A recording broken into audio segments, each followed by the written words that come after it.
Has anyone seen my power sword? I've put it down somewhere and now I can't find it. What? Well, I don't know where I was when I last had it, you pillock. Otherwise I'd have looked there, wouldn't I? Is it on my desk underneath all my fan mail? No? What about the small table by the front door?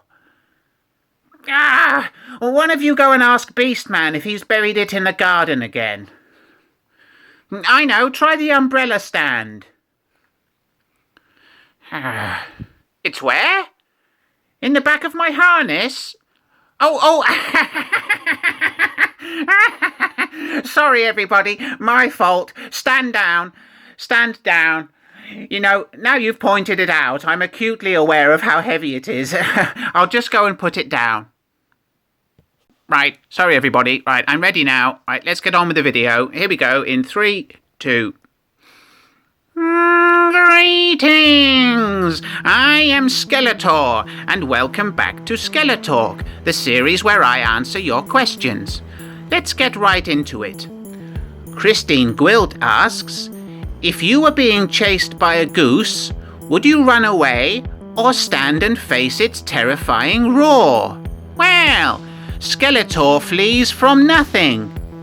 Except geese. Yes, I would run away from the goose. Thank you for your question, Christine. JamesFancher asks, are you the very model of an evil individual? Yes, I always take a penny and never leave one. I leave the faucet running when I am brushing my teeth. I do not give up my seat on the bus for elderly passengers. I never buy a big issue, and I often go to the library and rip out the last page of crime novels. I also refuse to put butter in sandwiches, and I hide dead spiders in the crisps to liven up dull parties. Thank you for your inquiry, James. GerardO'Connor has several questions for me. Firstly, tea or coffee? Well, I enjoy both, but I suppose I would choose coffee, black, 1 sugar.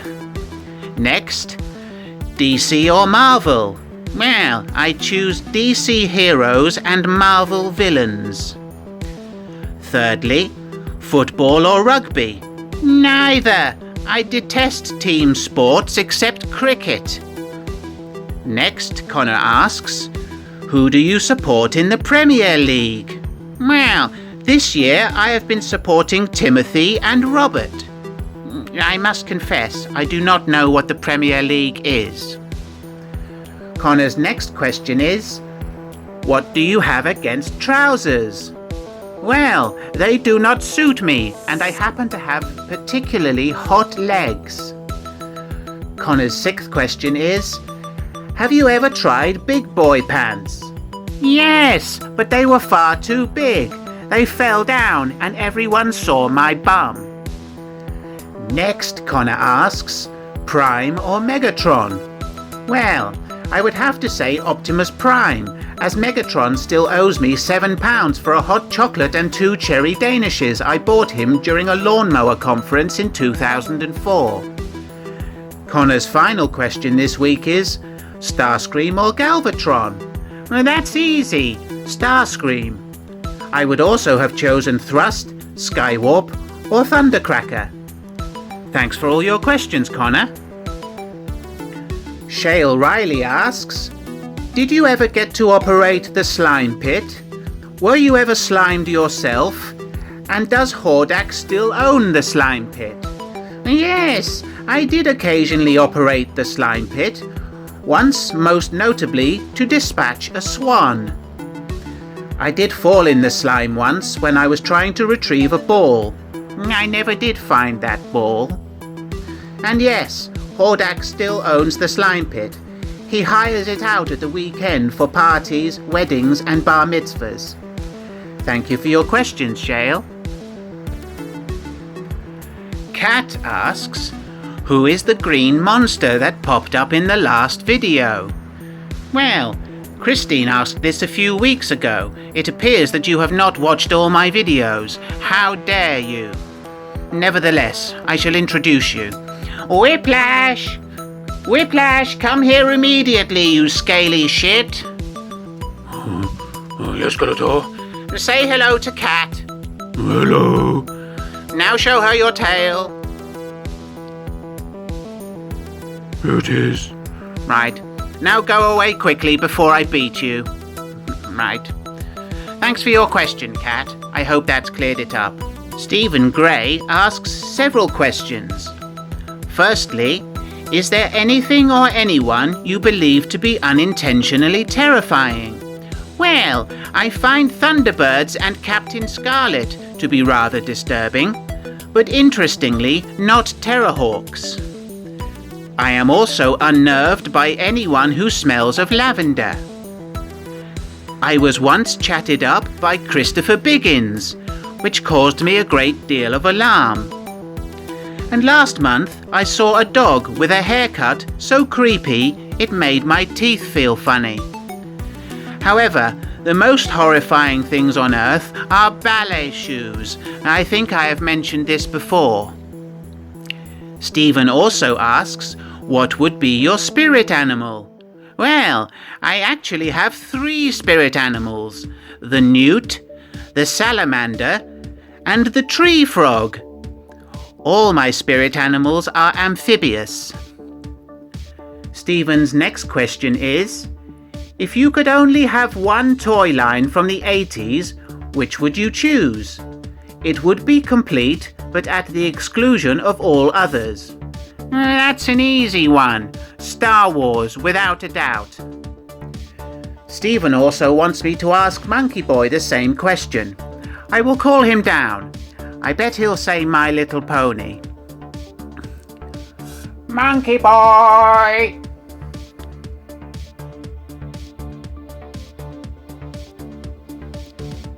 Monkey Boy! Yes, Skeletor. Come here immediately. Okay, I'm on my way. He's just coming now.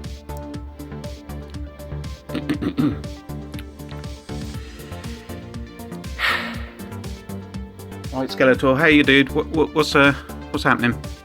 Hello, Monkey Boy. We have a question from Stephen. He wants me to ask you, if you could only have one toy line from the 80s, which would you choose? It would be complete, but at the exclusion of all others. That's a good question. I think I would probably have to choose Mask, Skeletor. Mask? Not My Little Pony? No, I'm happy with my answer, Skeletor, thank you. Oh, okay. Go away now. Okay, see you later, Skeletor. Bye. Thank you for your question, Stephen. LordMalvada has 5 questions. I'm not sure how to pronounce his name. I think it might be LordMalvada. Anyway, his first question is, if animals could talk, which would be the rudest? Well, Beastman assures me that camels, llamas, and ducks are the most offensive. He also said that squirrels are the funniest. Secondly, LordMalvada asks, how many chickens would it take to kill an elephant? Well, it would depend on the type of chicken and how angry they were. There are records of elephants having successfully defended themselves against up to 184 chickens. However, in 1986, an Indian elephant was brought down by 9 Old English game hens. Thirdly, which would you prefer to have as your roommate? A goat or a bird? Well, what a silly question. Obviously a bird. Fourthly, have you ever gone a day without underwear? Yes, every Tuesday. Lastly, do you sometimes hear certain voices in your head?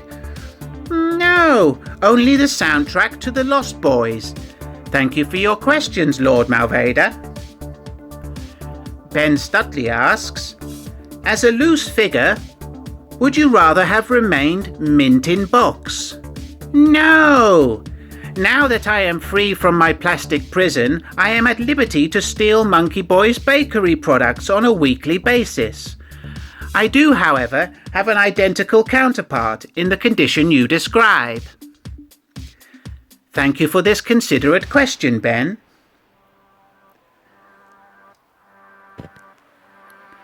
MattReeve has a rather verbose question, and I shall have to read it off my phone. Do give me a moment.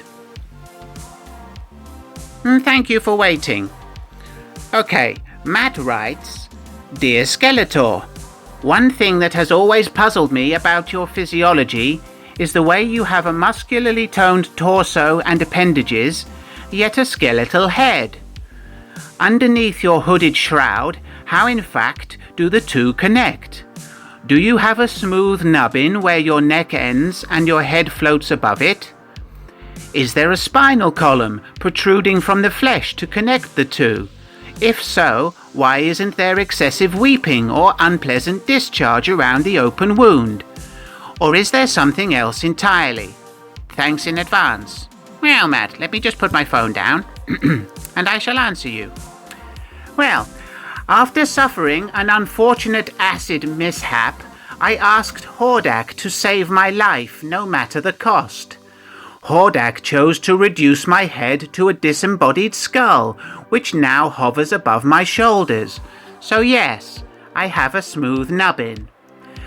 I wear the hood to disguise the fact that I have no neck to speak of. How I am able to speak without a larynx is anybody's guess. Thanks for asking, Matt. And thank you for your questions, everybody. That's the end of the episode. If you liked the video, please give it a thumbs up and share it with your minions. Please do leave a comment or a question for next time, and if you haven't subscribed to the channel, please do so. Right, I'm off to eat chocolate chip cookies and watch Tremors. See you later. Bye!